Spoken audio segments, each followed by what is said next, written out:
This is called Life Lessons from a Red Lobster in Chattanooga, and I will be reading it as a character named Rupert Ratcliffe. Hello, friends. I come before you this afternoon with a tale of romance. And when I say romance, I do not mean a glossy excerpt of the human experience that focuses solely on butterflies, first kisses, and Hollywood shenanigans. Oh, no, this is a tale of insecurity, horror, and misguided antics of yours truly. You see, I had just finished my 13th book titled, Why Do They Call It Neurosis? And was doing a radio interview in hopes of spiking sales. Shortly after the interview, I found myself electrified with hope of the future and what some of my less than supportive acquaintances have referred to as major publisher pipe dreams. It was then that I decided to celebrate, seize the day, spend an evening living in fancy decadence, for we are all entitled to such things every once in a while, aren't we? It was this very train of thought that led me to the nearest Red Lobster. Little did I know that what was originally intended to be a celebratory item, centered around coffee and snacking on sea creatures, would become an introduction to the love of my life. Ah, yes, my semi-soulmate. I say semi-soulmate because while I do love her and certainly consider her to be both the cat's pajamas and the bee's knees, I cannot say for certain that she feels the same way about me. And unfortunately, I can't help but feel somewhat responsible for that because, after all, it was I who, from the very second that we met, built the foundation of our romance on a series of wild lies. Why did I do this, you ask? Well, there were many reasons. For starters, as I have expressed, I was not expecting to fall in love with a hostess that day, and was far more than taken aback by this Tennessee beauty. And even now, at this very moment, I still find myself engulfed by the mysteries of how this beauty stole my heart. But somewhere between her statements of, welcome to Red Lobster, and I apologize, we are simply out of tartar sauce, I knew that we were destined to be together. And she directed me to my table for one, and I practically searched deep within for a charming anecdote, worthy of captivating her interest to the point of chatting with me. It was at this moment that I saw my very soul. What did I see, you ask? Well, I cannot say for sure, but I do remember being quite certain that it really wasn't something that she would find very interesting. Naturally, a realization such as this was not only troubling, but it also presented less noble temptations.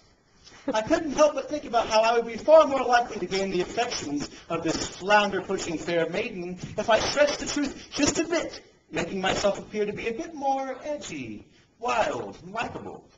Only the situation quickly escalated, amounting to a strange web of lies that I still to this day cannot explain. I began with pretending that I had never been to Chattanooga before, and asked her if she was willing to sit with me for a short time and make suggestions on how I could spend my evening, knowing all along that I was perfectly prepared to do whatever it took to spend my evening having dinner with her. And after just a few minutes of chit-chat and local history and tourist attractions, our conversation began to move in other directions, giving me an opportunity to potentially woo her.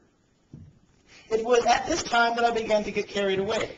I spoke of travels and interactions that had never occurred. I shared insights acquired from non-existent campfire chats with people that I've never met and places that I've never been.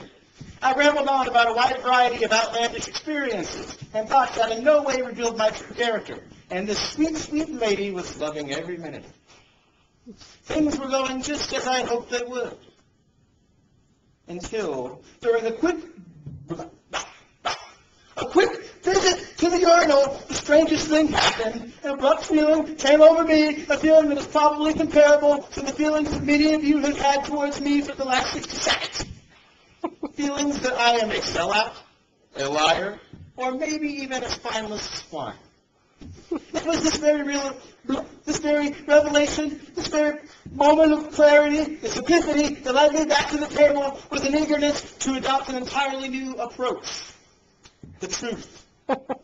Yes, I had finally resolved to abandon the archetypes of my mind and all the oppressive ideas that I should be this or that, in the hopes of gaining her approval.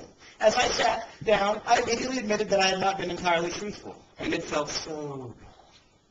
You see, I am an honest person, and I am not accustomed to the pressure and baggage of keeping up with a series of lies. It was a great relief. My newfound liberation led me to admit strange things. I had random yet heartfelt outbursts, revealing just how uncool I really am. I explained that my idea of an awesome Friday night is watching a documentary about Susan B. Anthony. I also admitted that I love hummus and play golf, video games, poorly. I also spoke of personal matters that I find complexing, such as how the lint in my belly button is always blue regardless of what color shirt I wear. And the most bizarre thing happened. You see, well, if you want to find out what happens next, I suggest you buy several copies of my upcoming book titled Why the Caged Nerd Sings, The Life and Liberation of Rupert Ratcliffe, soon to be available for purchase for the low, low price of $19.99 at my MySpace. Thank you for your time.